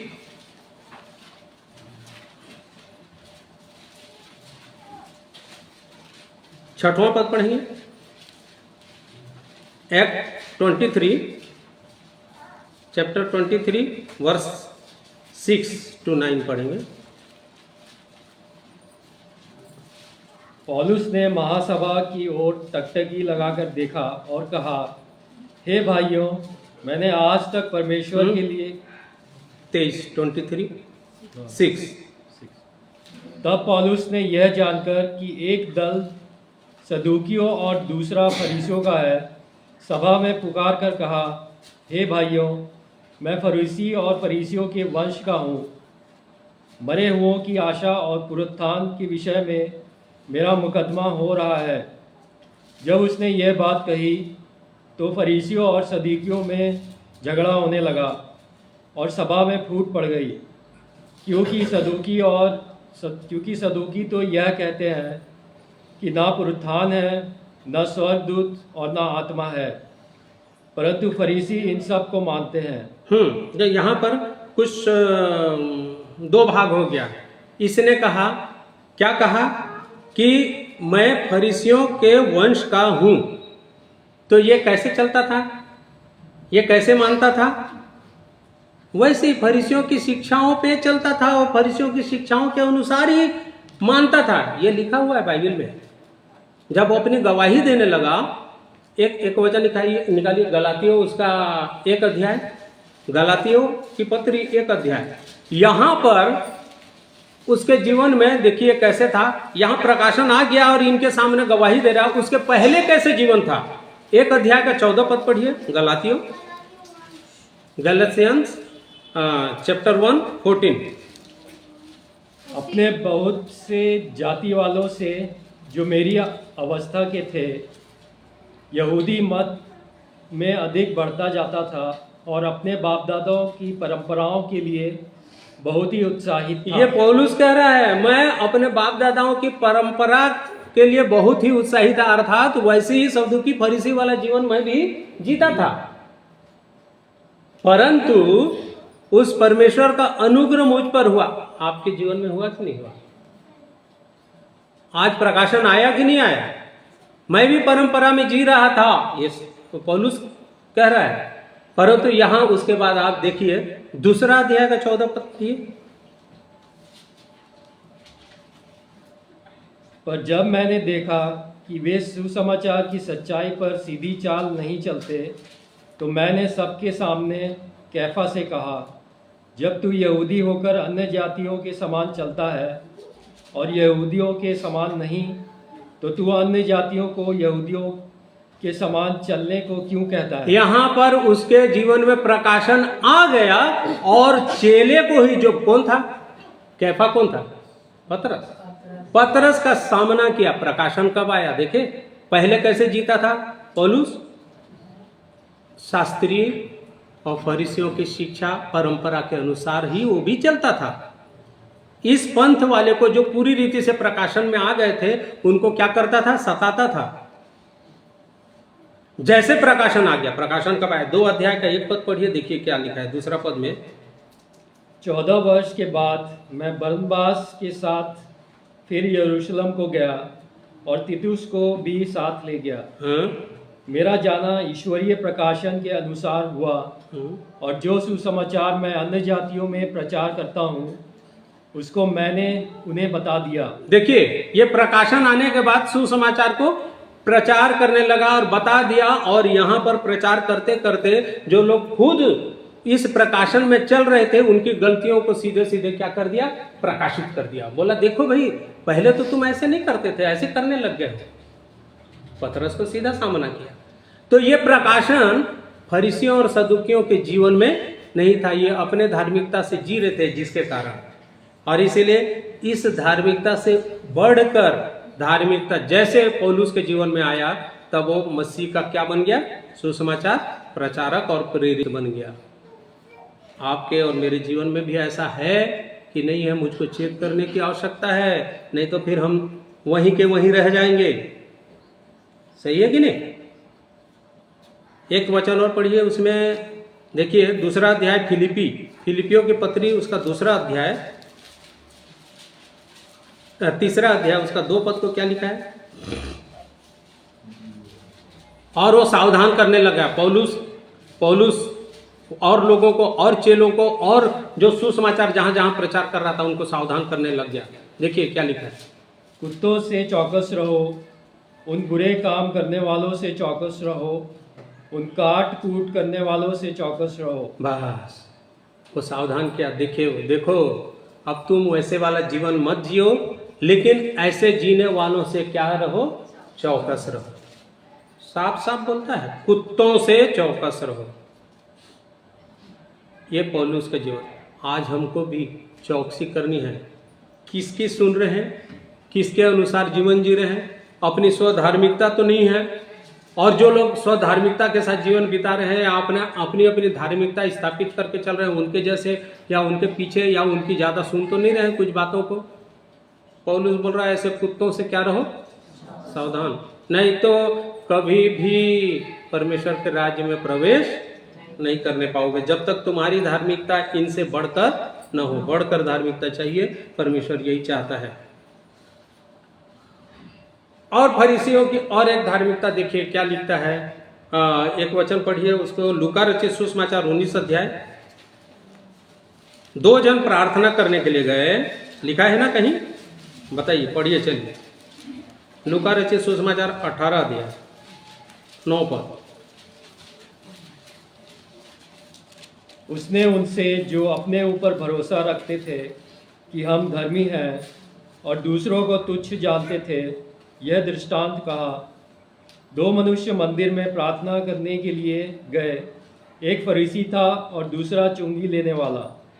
फरीसी खड़ा होकर अपने मन में यूँ प्रार्थना करने लगा, हे परमेश्वर, मैं तेरा धन्यवाद करता हूँ कि मैं दूसरे मनुष्यों के समान अंधेर करने वाला, अन्यायी और व्यभिचारी नहीं, और न इन चुंगी लेने वाले के समान हूँ। मैं सप्ताह में 2 बार उपवास रखता हूँ, मैं अपनी सब कमाई का 10वां अंश भी देता हूँ। ये देखिए, कोई गलत काम करता था क्या ये फरीसी?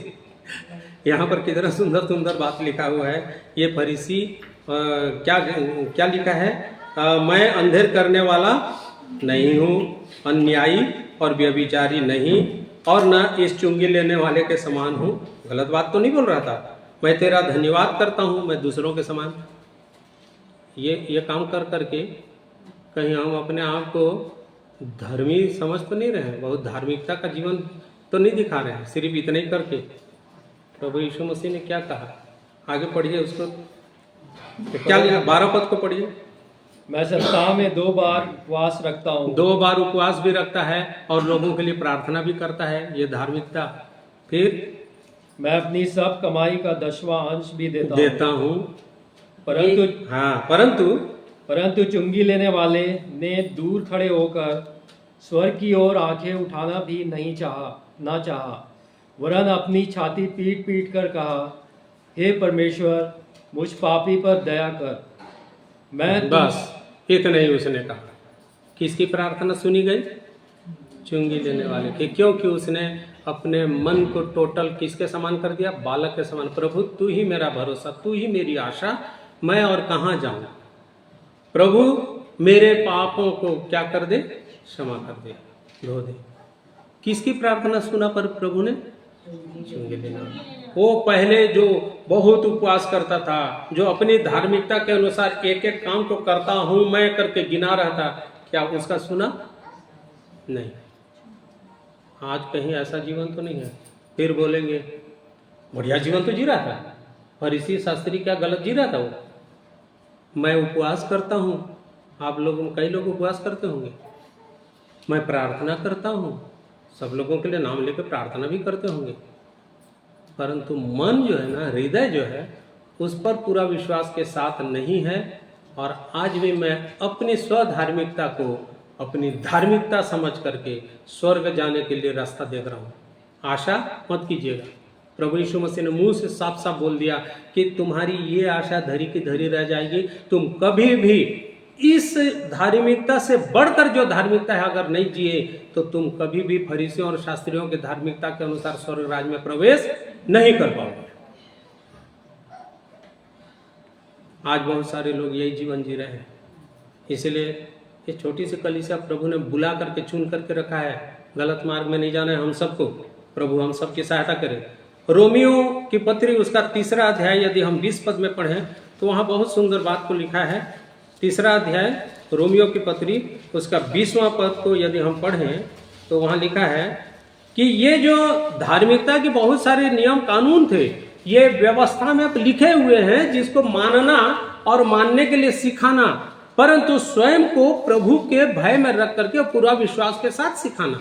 परंतु इन्होंने सिर्फ व्यवस्था को पढ़ा, उन नियमों को जाना और उसके अनुसार सिखाने लगे, लेकिन उसके अनुसार चलते। यहाँ लिखा, क्या लिखा है? 20 पद पढ़िए। क्योंकि व्यवस्था के कामों से कोई प्राणी उसके सामने धर्मी नहीं ठहरेगा, इसलिए कि व्यवस्था के द्वारा पाप की पहचान होती है। व्यवस्था, यहाँ आप इसको पूरा पढ़ लीजिएगा तो समझ में आ जाएगा। ये व्यवस्था के द्वारा, यदि व्यवस्था के जैसे हम पूरा कर रहे हैं, बाद काम कर रहे हैं, तो हम कभी भी धर्मी या हमारे जीवन में धार्मिकता स्थापित नहीं होगी। व्यवस्था का काम तो कर रहा था ना वो फरीसी, प्रार्थना करना, बाइबल पढ़ना, टाइम पे आराधना जाना है, संडे के रोज कभी इधर उधर काम में नहीं जाना, सब चीजें तो कर रहा था ना, कोई गलत काम नहीं कर रहा था। परंतु इसके अनुसार करते भी रहोगे तो ये व्यवस्था तुमको केवल क्या चीज को प्रकट करेगा? पाप। परंतु स्वर्ग राज तुम्हारे जीवन में प्रकट नहीं होगा, ये बताना चाह रहा था। और इसीलिए जब एक फरीसी प्रार्थना कर रहा था और एक चुंगी लेने वाला, तो फरीसी उन चीजों को गिना दिया जिसके वजह से उसके जीवन में स्वयं पाप दिखा। पर प्रभु को क्या पाप? आत्मिक घमंड का पाप। और वो व्यक्ति जो चुंगी लेने वाला था वो प्रार्थना कर रहा था, तो उसके अंदर क्या दिखा?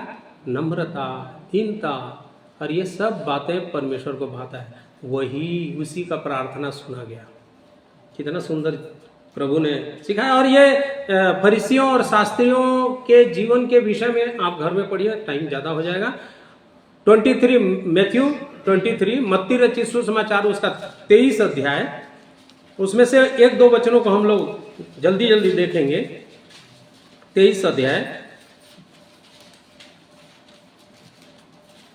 वहाँ इस प्रकार लिखा है, देखिए। हाँ, 1 पद से पढ़ेंगे। तब यीशु ने भीड़ से और अपने चेलों से कहा, शास्त्री और फरीसी मूसा की गद्दी पर बैठे हैं, इसलिए वे तुमसे जो कुछ कहें वह करना और मानना, परंतु उनके से काम मत करना, क्योंकि वह कहते तो हैं पर करते नहीं। हाँ, उनके से काम बिल्कुल नहीं करना। 5वां पद में लिखा है, वे अपने सब काम लोगों को दिखाने के लिए करते हैं। वो सब अपने काम किसके लिए करते हैं? वैसे दिखाने वाला काम नहीं करना। ये फरीसियों का, कोई भी काम कर रहे हैं तो दिखाने के लिए काम नहीं करना। मन में थोड़ा सा भी नहीं आना चाहिए कि आज ऐसा होगा, मैं ऐसा करूंगा। ये परमेश्वर के आत्मा की अधीनता में सौंप दीजिए, है ना। दिखाने के लिए करते थे, अपने तावीजों को बड़ा करते थे, बाजारों में नमस्कार चाहते थे, अपना आदर और सम्मान चाहते। ये सब पढ़ लीजिएगा, लिखा है। 13 पद पढ़िए। हे कपटी शास्त्रियों और फरीसियों, तुम पर हाय, तुम मनुष्यों के लिए स्वर्ग के राज्य का द्वार बंद करते हो, ना तो स्वयं ही उसमें प्रवेश करते हो और न उसमें प्रवेश करने वालों को प्रवेश करने और देते न हो। उसमें प्रवेश करने वालों को प्रवेश करने देते हो, तुमने रख लिया है। हे, इसलिए उनको क्या बोला? हे कपटी कपटी लोगों, हे शास्त्रियों, कपटी शास्त्रियों, तुम पर हाय, श्रापित लोग। ऐसा धार्मिकता मत जिए, कभी भी मत जीना। ऐसे धार्मिकता जीवन में है तो परमेश्वर के राज्य से दूर ले जाएगा। यहाँ बहुत सारी बातें और देख लो। एक वचन को पढ़ दो। वहाँ पर पढ़े थे 23 पद को पढ़िए। हाँ, ये 23 का 23, 23 का 23। हे कपटी शास्त्रियों और फरीसियों, तुम पर हाय, तुम पुदीने और सौंफ और जीरे का 10वां अंश तो देते हो, परंतु तुमने व्यवस्था की गंभीर बातों को अर्थात न्याय और दया और विश्वास को छोड़ दिया है। सब काम को पूरा तो करते हो, लेकिन 3 बातों को छोड़ दिए हो जो व्यवस्था में दिया है। व्यवस्था की बात, सब बातों को पूरा करते आ रहे हो, लेकिन 3 बातों को छोड़ दिए हो। क्या क्या? जो गंभीर है और जो सही धार्मिकता घोषित करती हैं। क्या क्या बोलता है? न्याय, दया और ये पूरा करता है जीवन में, हमारी धार्मिकता को संपूर्ण करता है। ये काम को छोड़ दिया, इसलिए तुम पर हाय। ऐसी धार्मिकता नहीं जाना। दया हमारे जीवन में होनी चाहिए, विश्वास पूरा होना चाहिए बालक के जैसे, और गंभीर होना है इस जीवन में। और बहुत सारे है, अंधे और वो भी बोलता है। इन बातों को जब देखते हैं, फरीसियों का है ये जीवन। ऐसे जीवन जी करके जो चलता है, आगे बढ़ता है, उसको यशायाह भविष्यवक्ता ने 64 अध्याय में लिखा। 64 अध्याय का 6 पद पढ़ेंगे। यशायाह 64:6।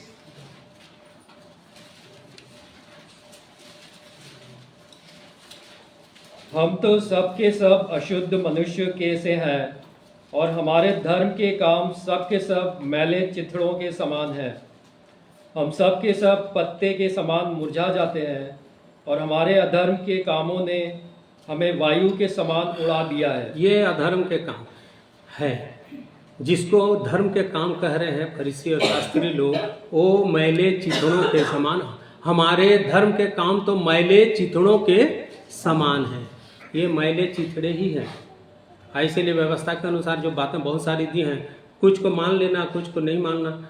देखिए, यदि परमेश्वर का अनुग्रह हो गया है और उसकी धार्मिकता को अभी तक प्रकाशन हमारे जीवन में नहीं आया है पूरी रीति से, तो आज भी उस परंपरा के जैसे जीने वाले और स्वधार्मिकता में जीने वाले फरीसी हैं।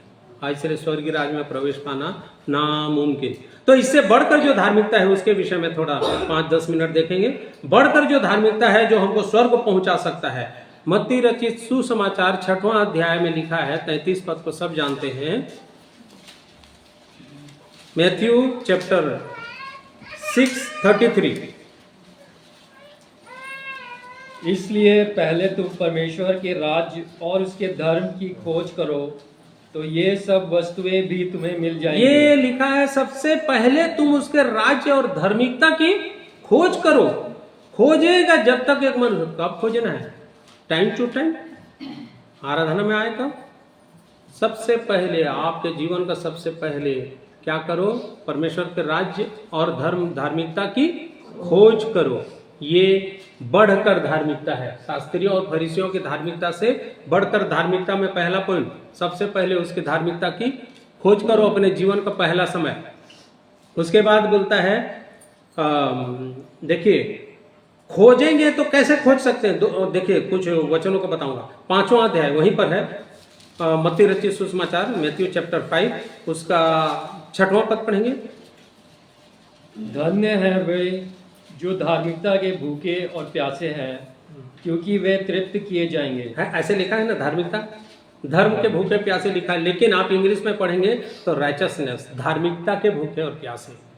आप इस धार्मिकता के लिए यदि भूख और प्यास से तड़पेंगे नहीं उसके खोज में, तो कभी भी आप धार्मिकता को प्राप्त नहीं कर पाएंगे। आप स्वधार्मिकता में चल रहे हैं और खुश हैं, ताली बजा रहे हैं। बिल्कुल मत करिएगा, गलती हो जाएगी। यहाँ बोला है सबसे पहले क्या है? धन्य है वे धन्य है वे जो धार्मिकता के भूखे और प्यासे, आप भूखे और प्यासे होकर के जिस समय खोजोगे तो वो धार्मिकता आपके जीवन में आएगी। ये है बढ़कर फरीसियों और शास्त्रियों के धार्मिकता से बढ़कर धार्मिकता। ठीक है, टाइम टेबल बनाने का जरूरत नहीं, परमेश्वर की आत्मा की अगुवाई मांगने की जरूरत है। उसके बाद उसको देखिए, भजन संहिता 34 अध्याय के 10वां पद में क्या लिखता है, देखिए भजन संहिता 34 साम 34:10। जवान सिंहों को तो घटी होती और वे भूखे भी रह जाते हैं, परंतु यहोवा के खोजियों को किसी भली वस्तु की घटी नहीं होगी। आप यदि ऐसे धार्मिकता के भूखे प्यासे होकर के खोजेंगे तो आपको किसी भी भली वस्तु की घटी, आप जब देखो तो मेरे को तो ऐसा है, मैं तो ऐसे हूँ, मुझको ये घटी है, मुझको ये कमी है। कौन कौन नाक में नहीं रोते हैं? ये परमेश्वर के लोग। सोच के देखिए ना, खुद अपने जीवन को जांचिए, मुझको मत देखिए। हमारे यहाँ तो ऐसा है, मेरा तो ऐसा है, मैं तो ऐसे हूँ। किसके जीवन में नहीं?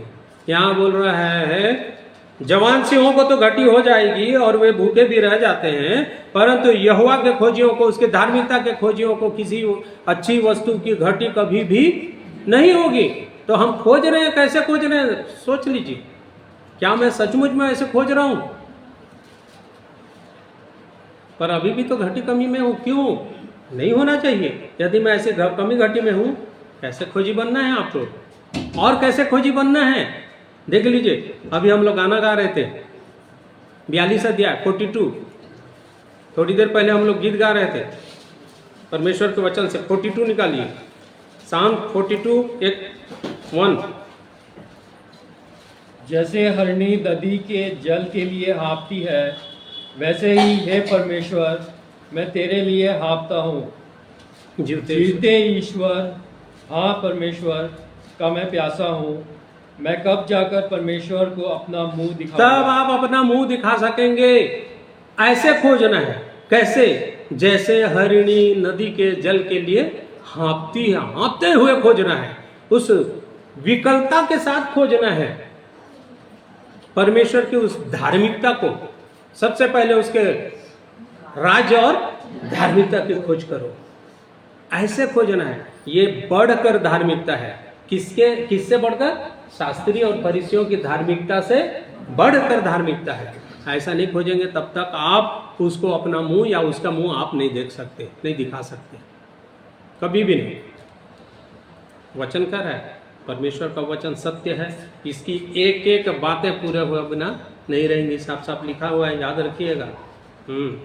और एक जगह लिखा है, उसका तो मैं गाना भी बनाया था, 63 भजन संहिता। देखिए साम 63 उसका पहला पद में क्या लिखा है? राजा दाऊद क्या कहता है? हे परमेश्वर तू मेरा परमेश्वर है, मैं तुझे यत्न से ढूंढूंगा। सूखी और निर्जल ऊसर भूमि पर मेरा मन तेरा प्यासा है, मेरा शरीर तेरा अति अभिलाषी। मेरा शरीर तेरा अति अभिलाषी है प्रभु जी, मेरा मन तेरा प्यासा है। मैं तुझे यत्न से ढूंढूंगा क्योंकि मेरा जीवन सूखा है, निर्जल है, ऊसर और ऐसा भूमि है, लोन छाई हुई भूमि है। आप ऐसे खोज रहे हैं? नहीं खोज रहे हैं? खोजिए, परमेश्वर सहायता करेंगे। यदि ऐसा नहीं खोजेंगे तो कभी भी उसकी धार्मिकता को, उस बढ़ कर के धार्मिकता, फरीसियों और सदुकियों से बढ़ कर के धार्मिकता आपके जीवन में बढ़ेगा ही नहीं, बढ़ेगा ही नहीं। ये धार्मिकता परमेश्वर चाहता है हमारे जीवन से। यहाँ और किसको खोजना है और कैसे खोजना है ये सब बताता है। यूहन्ना रचित सुसमाचार उसका 7वां अध्याय यदि हम पढ़ेंगे, वहाँ पर साफ साफ लिखता है, यूहन्ना रचित सुसमाचार जॉन चैप्टर 7 उसका 37 में क्या लिखा है? जल्दी जल्दी थोड़ा 5 मिनट और। 7:37 पर्व के अंतिम दिन जो मुख्य दिन है, यीशु खड़ा हुआ और पुकार कर कहा, यदि कोई प्यासा हो तो मेरे पास आए और पिए। जो मुझ पर विश्वास करेगा, जैसा पवित्र शास्त्र में आया है, उसके हृदय में से जीवन के जल की नदियां बह निकलेंगी। हाँ, देख लीजिए कितना सुंदर बताया है। और 39,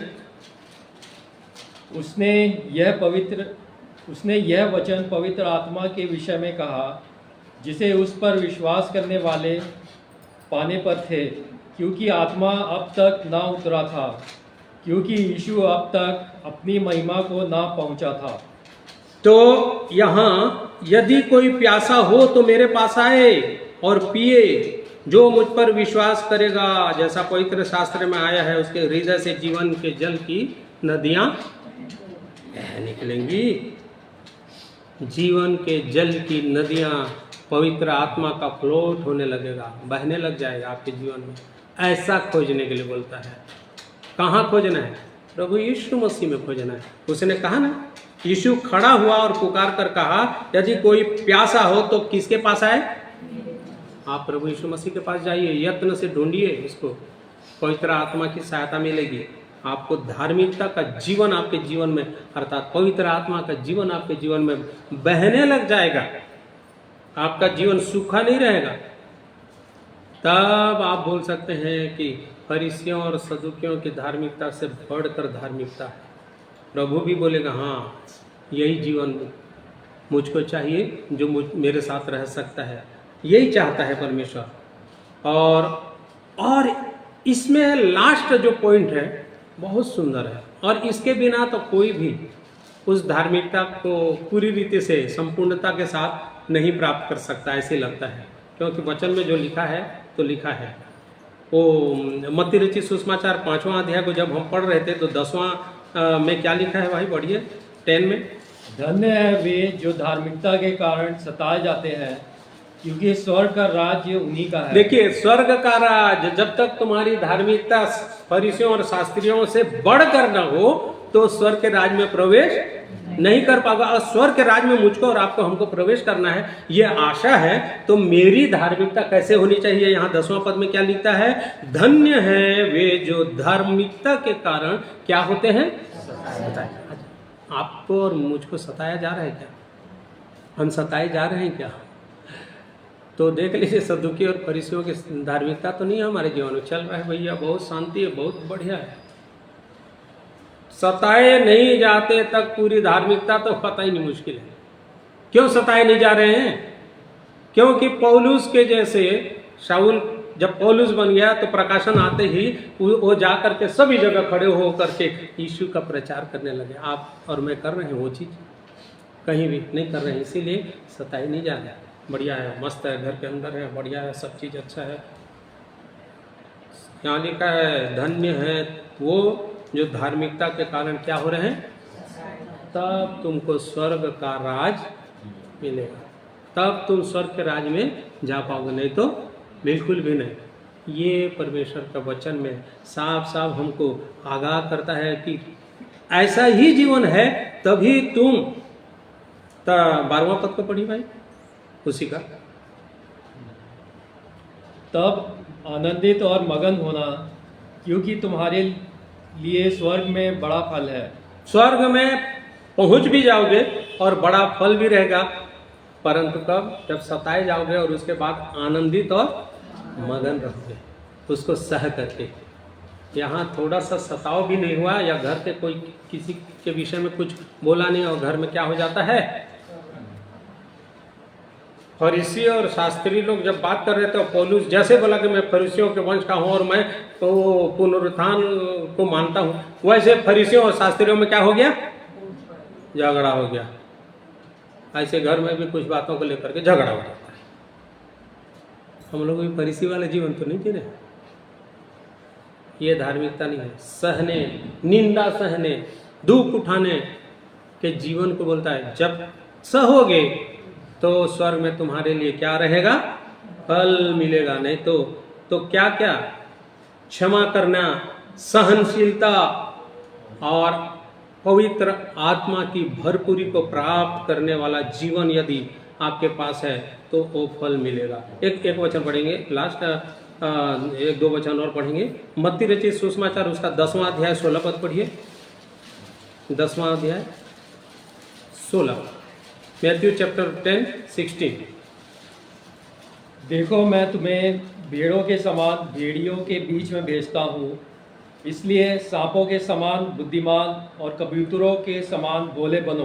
देखिए ये सब चीज़ों का आप पढ़ लेना, ये 16 से लेकर के पूरा चैप्टर को पढ़िए। इसको मैं पूरा नहीं करूँगा ना, ज़्यादा टाइम हो जाएगा। सचमुच में आप किसके बीच में रह रहे हैं? भेड़ियों के बीच में रह रहे हैं, सांपों के बीच में रह रहे हैं जो काट खाने के लिए तैयार हैं, कुत्तों के बीच में रह रहे हैं। बाइबल कह रही है कुत्तों से सावधान रहना। हम उनके बीच में हैं, परमेश्वर के लोग। यहाँ हमको हमारी धार्मिकता प्रमाणित करना है, प्रकट करना है परमेश्वर की दृष्टि में। कौन सी धार्मिकता? सदुकियों और फरीसियों से बढ़ करके धार्मिकता। उनकी धार्मिकता एक है, परंतु उससे बढ़ करके धार्मिकता। ये धार्मिकता का जीवन जब तक नहीं होगा तब तक आपको स्वर्ग राज में प्रवेश भी नहीं मिलेगा, ना उस वहाँ पर क्या नहीं मिलेगा? फल। एक वचन और पढ़िएगा, एक दो वचन और है। पहला पत्रस उसका 3रा अध्याय,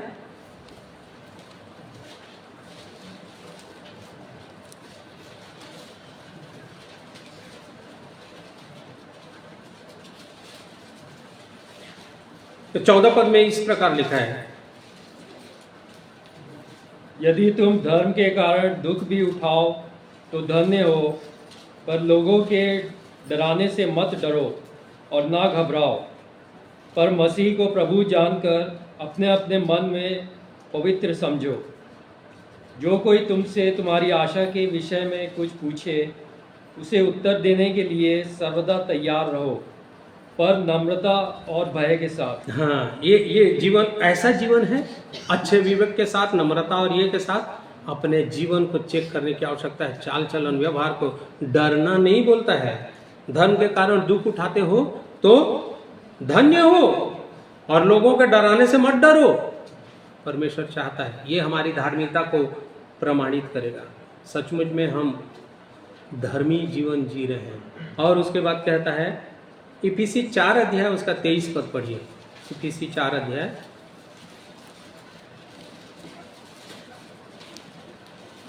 23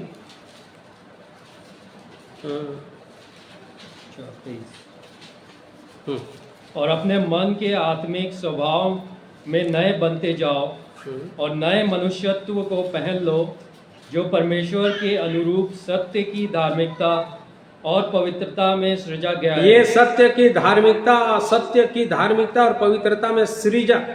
रचेगा नई धरती आकाश, तू नया हमको देगा आगाज तू। गा रहे थे भाई, इतना सुंदर था। ये सृष्टि बनाना क्या बोल रहा है? नए बनते जाओ, नए मनुष्यत्व को पहन लो, जो परमेश्वर के अनुरूप सत्य की धार्मिकता। ये धार्मिकता चाहता है परमेश्वर। पहन लो ना, पहनना जरूरी है।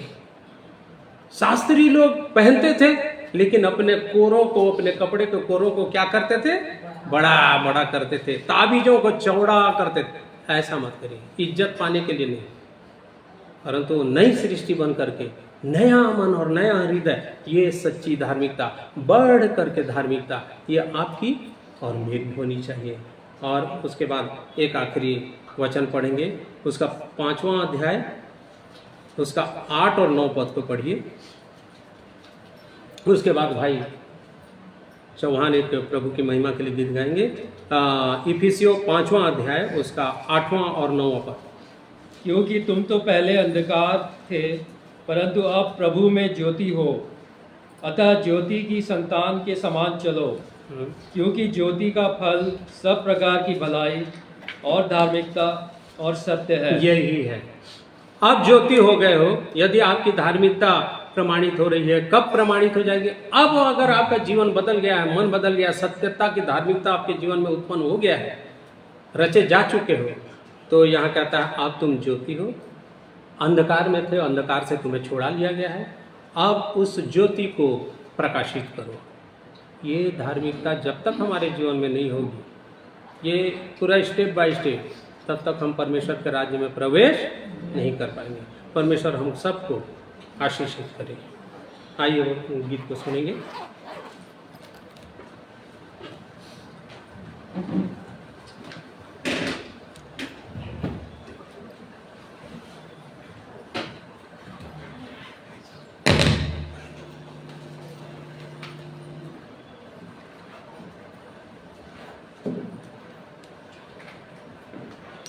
सबको जय मसीह की। परमेश्वर को मैं धन्यवाद देता हूँ आज के वचन के लिए। मैंने अपने जीवन को जांचा और आने वाले दिनों में इस वचन के द्वारा हम सबकी उन्नति, एक गीत परमेश्वर की महिमा के लिए भी गाऊंगा।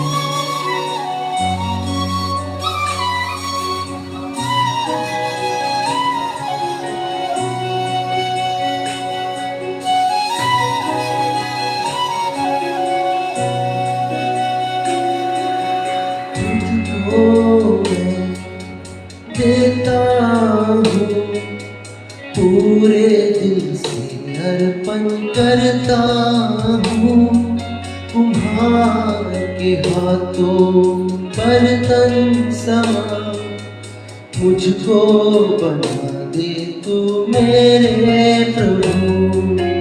खुद को मैं देता हूँ पूरे दिल से अर्पण करता हूँ, कुम्हार के हाथों बर्तन समा मुझको बना दे तू मेरे प्रभु।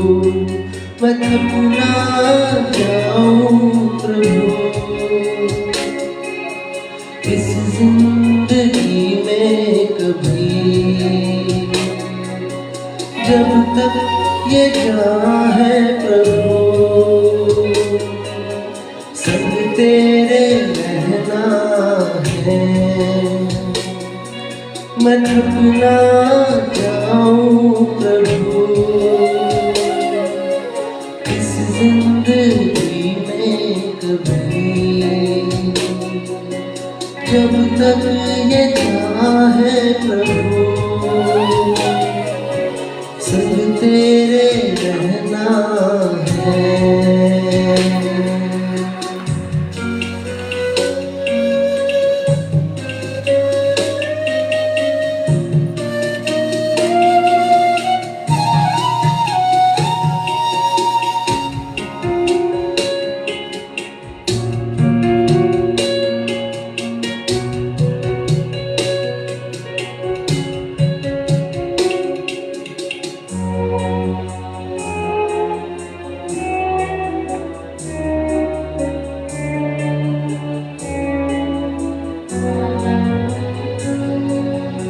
अनुग्रह दे तेरी आत्मा से ताकि बना रहूं मैं सर्वदा। अनुग्रह दे तेरी आत्मा से ताकि बना रहूं मैं सर्वदा। अपनी जानी है यीशु मैं तेरा हूँ, पीछे ना हट जाऊं मैं, ऐसा तो सामर्थ प्रभु अपनी जानी है तूने। यीशु मैं तेरा हूँ, पीछे ना हट जाऊं मैं, ऐसा दो सामर्थ प्रभु।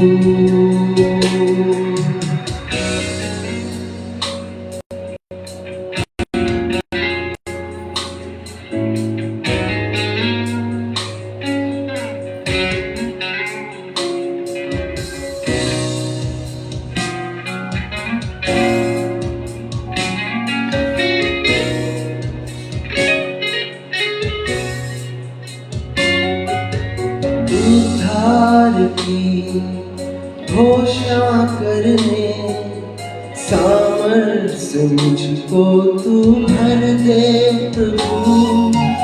उद्धार की घोषणा करने सामर्थ्य मुझको तू भर दे प्रभु। वचनों पर स्थिर रहूं मैं, यीशु तेरे आने तक तुझसे लिपटा रहूं मैं।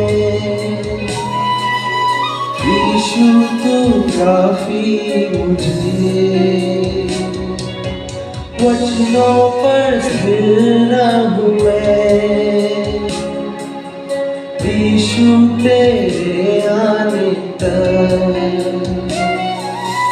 तुझसे लिपटा रहूं मैं। यीशु तू काफी मुझे। खुद को मैं देता हूँ, पूरे दिल से अर्पण करता हूँ। कुम्हार के हाथों में बर्तन समान मुझको बना दे तू मेरे प्रभु। खुद को मैं देता हूँ, पूरे दिल से अर्पण करता हूँ। कुम्हार के हाथों में बर्तन समान मुझको बना दे तू मेरे प्रभु। मैं थक ना जाऊं प्रभु इस जिंदगी में कभी, जब तक ये चाहे प्रभु सब तेरे रहना है। मैं थक ना जाऊं प्रभु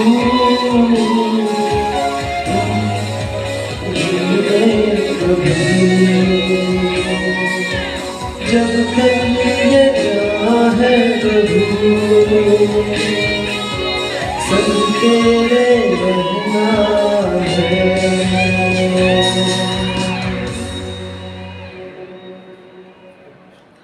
परमेश्वर पिता इस गीत को हम सबके आशीष जय मसीह।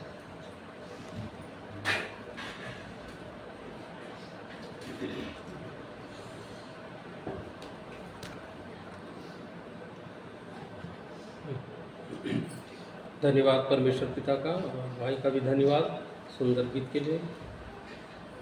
थकने के पहले अपने आप को परमेश्वर के हाथ में दे दीजिए, ऐसा मिट्टी बन जाइए और प्रभु परमेश्वर को कुम्हार बना लीजिए।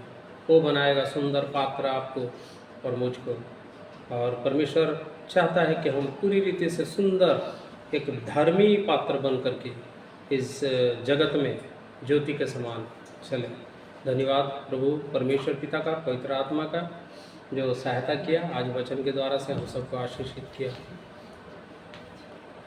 आइए हम लोग प्रार्थना करेंगे। अति करुणामय सर्व सामर्थी प्रेमी परमेश्वर पिता, आपकी एक बार फिर से महिमा स्तुति तारीफ बड़ाई प्रशंसा करते हैं, क्योंकि सच्चे जीवते परमेश्वर हमारी बातों को सुनने वाले और हमारी इच्छाओं को जानने वाले और हमारी सहायता के लिए पवित्र आत्मा की सहायता भेजने के लिए आज आपने भेजा। प्रभु हृदय से धन्यवाद करते हैं। पवित्र वचनों के प्रकाश को आपने दिया प्रभु, कि आज और एक बार हम अपने जीवन को देख सकें। आपको महिमा देते हैं। हर एक के जीवन में आप उस आशीष को दीजिए, उस प्रकाशन को दीजिए, ताकि अपने जीवन को जांच सकें। आज हमारी धार्मिकता फरीसियों और शास्त्रियों की धार्मिकता से बढ़कर है कि नहीं, क्योंकि हमको भी स्वर्ग राज्य में जाना है और आपके साथ रहना है। प्रभु हमारी सहायता और मदद करें। जितने लोग यहाँ उपस्थित हैं और जितने जुड़े थे प्रभु जी ऑनलाइन, हर एक के जीवन को, हर एक परिस्थिति को आपके हाथों में सौंपते हैं, आपके अनुग्रह भरे हाथों में सौंपते हैं। आप हर एक की सहायता और अगुवाई करें, हर एक को आशीषित करें। आपने प्रार्थना सुना परमेश्वर पिता, हम धन्यवाद देते हैं और प्रभु यीशु मसीह के नाम से दुआ मांग लेते हैं, सुनिए और ग्रहण कीजिए। आमीन। सब भाई बहनों को जय मसीह की। अब तक आप जुड़े थे, धन्यवाद देते हैं। प्रभु आप सबको आशीष दे।